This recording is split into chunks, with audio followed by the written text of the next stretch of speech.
Tema 6.2, sistemas de coordenadas. Ahora vamos a hablar sobre los sistemas de coordenadas, es decir, nuestras capas geográficas van a estar en un sistema de coordenadas. ¿Qué es un sistema de coordenadas? Es un marco de referencia para expresar la posición de algo, por lo menos un marco de referencia para ubicar nuestra posición. Por ejemplo, si ustedes se quedan con alguien porque digamos que se van a ver en un determinado sitio, usted le dice, bueno, nos vemos en la calle Madariaga, por decir algo, y la persona no sabe, mira, no sé dónde queda la calle Madariaga. Bueno, queda entre la calle tal y la avenida tal, la calle 13 y la avenida Rómulo Betancourt, por decir un nombre. Entonces ahí le están dando un cuerpo de referencia, le están dando un eje X y Y que le permita a la persona ubicarse y otros datos. Entonces los sistemas de coordenadas nacen de ahí. El sistema de coordenadas más antiguo y conocido es el sistema cartesiano, que lo vemos incluso en la matemática de primaria, y luego vamos a ir evolucionando a los sistemas de coordenadas más detallados que nos permiten la ubicación espacial.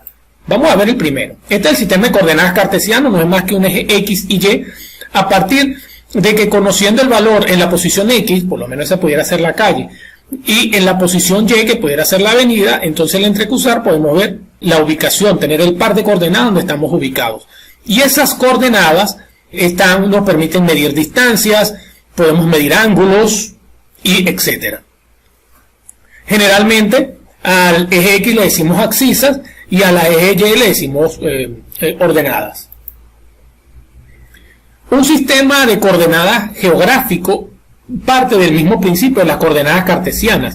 Necesitamos colocar un eje X y un eje Y.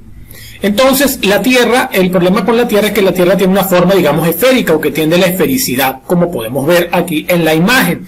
Entonces necesitamos definir un eje de coordenadas. ¿Cuál fue ese eje de coordenadas? Bueno, se utilizó, digamos, que el semieje mayor, porque como la Tierra no es una esfera perfecta, sino que es achatada por los polos, entonces un elipsoide es una elipse rotada, entonces el semieje mayor es el ecuador, es decir, es el eje de mayor circunferencia de toda la Tierra. Ese lo tomamos como el eje X, y el eje Y lo tomamos un meridiano cualquiera, en este caso se tomó el meridiano de Greenwich, que marca el punto 00, y aquí ya tenemos un sistema de coordenadas cartesianas con un lado positivo, positivo, negativo, negativo, etc. y en el cual nos podemos referenciar. Pero estas coordenadas son coordenadas geográficas, es decir, grados, minutos y segundos. ¿Por qué? Porque como la Tierra es esférica, no es un plano, entonces no tenemos que fijar en el ángulo formado por digamos, en un triángulo, ¿no? Formado desde el centro de la Tierra. Entonces, la latitud de ese ángulo formado, desde el ecuador, que es el semieje mayor, ¿no? En el eje X, hasta el paralelo de interés, ¿no? Que podemos ver acá. Entonces, esta es esta distancia angular, este ángulo es la latitud, y que él puede variar de 0 a 90 grados. ¿Okay?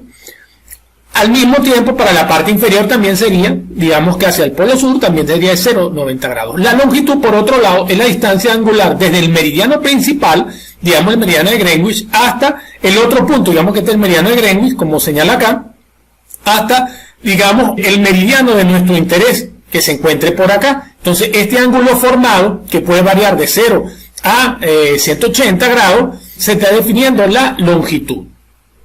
Hay que importante señalar que los puntos de igual latitud se llaman paralelos, que son estos acá, y los de igual longitud se llaman meridianos.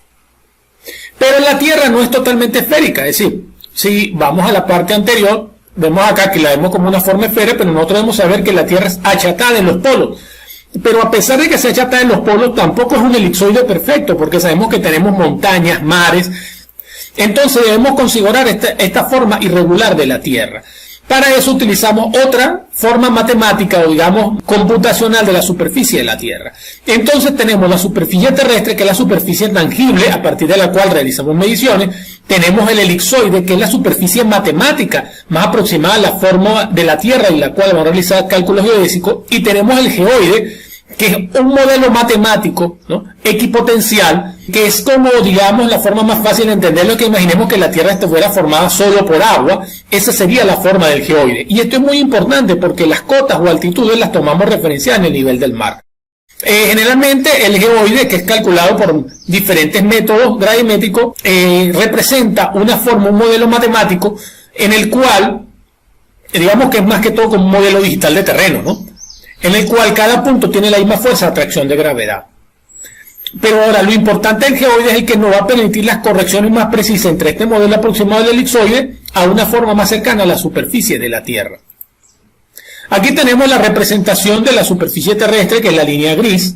Tenemos el geoide, el elipsoide, perdón, que es la línea roja punteada, y el geoide, que es la figura azul. Entonces veamos cómo ellos se solapan.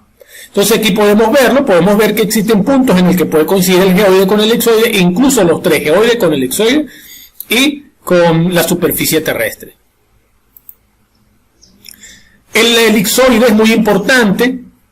¿Por qué? Porque nosotros la forma matemática más próxima regular a la forma de la Tierra es una elipse. Entonces se han desarrollado varios elipsoides desde hace bastante tiempo, desde el desarrollo de la geodesia y la cartografía. Entonces vemos acá que un elipsoide tiene varios parámetros, como el semieje menor y el semieje mayor, ¿no? Que en este caso sería el formado por el ecuador. Entonces existen una infinidad de elipsoides. Aquí podemos ver varios. Fíjense que en 1841. Ahora bien, ¿qué define el elipsoide? Como sabemos que el semieje mayor es el ecuador, entonces aquí estamos definiendo con precisión el ecuador. Es hasta la llegada de la tecnología GPS que se mejora el posicionamiento global, que ya podemos medir con mayor precisión el diámetro de la Tierra y su achatamiento. Sin embargo, los valores anteriores eran aproximados. Los más recientes, WS84 y GRS80, ¿no? Sistema Geodésico Mundial del 1984 y el Sistema de Referencia Geodésico en 1980.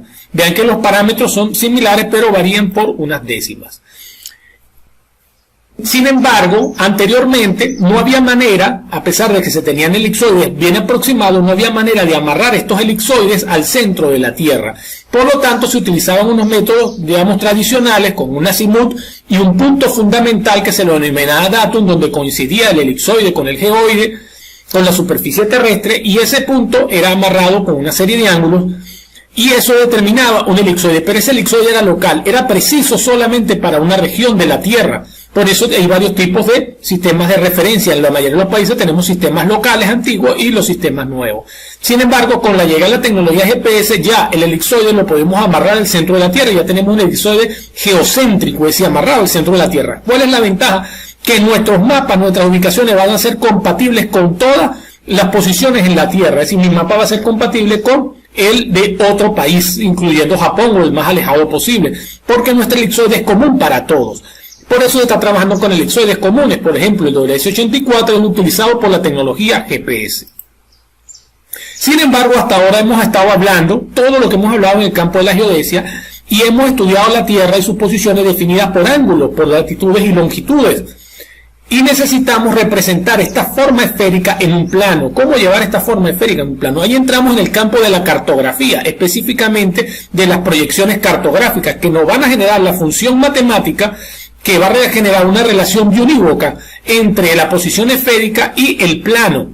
Y eso es lo que se denomina la proyección cartográfica. Existen cientos de proyecciones cartográficas. ¿Por qué? Porque no podemos llevar con precisión total la forma esférica de la Tierra a un plano. Siempre se va a generar un error, que es lo que se denomina anamorfis lineal, angular, areal. ¿Por qué? Porque si bien podemos tener una proyección cartográfica que sea precisa en los ángulos y la forma, va a tener errores en la distancia o en otro parámetro.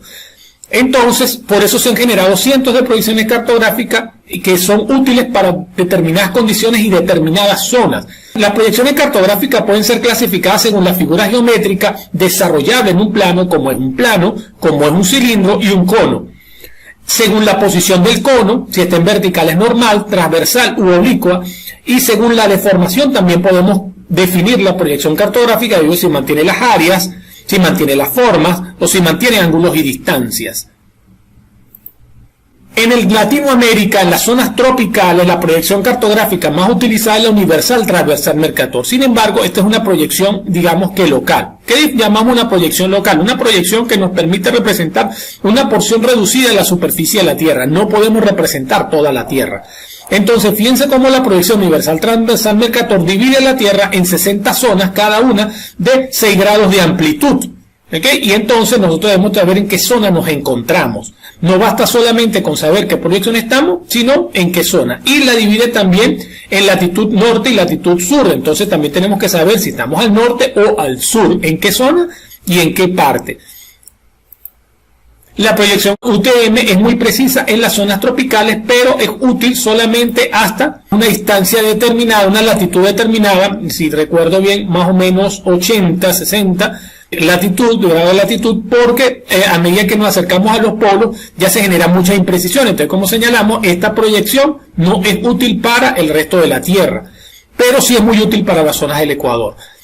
Ahora, si queremos representar varias zonas UTM, si son dos zonas UTM, podemos forzar la proyección UTM, podemos seguir utilizando esta proyección, pero si necesitamos representar 3 o más zonas UTM, no se puede. Tenemos que recurrir a otra proyección cartográfica.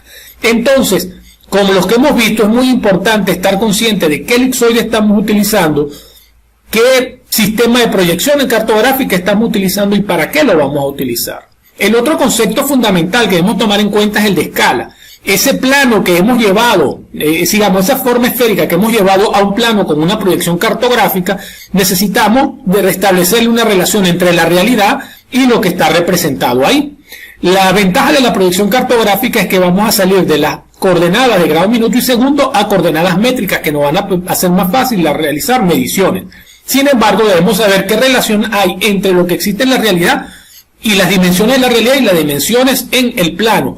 Eso es lo que se denomina escala, esa proporción. Entonces, la escala, por ejemplo, la escala 1 a 25.000 significa que una unidad en el mapa equivale a 25.000 unidades en la realidad. Si estamos hablando de centímetros en el papel, entonces un centímetro en el papel me equivalen a 25.000 centímetros en la realidad, en el terreno.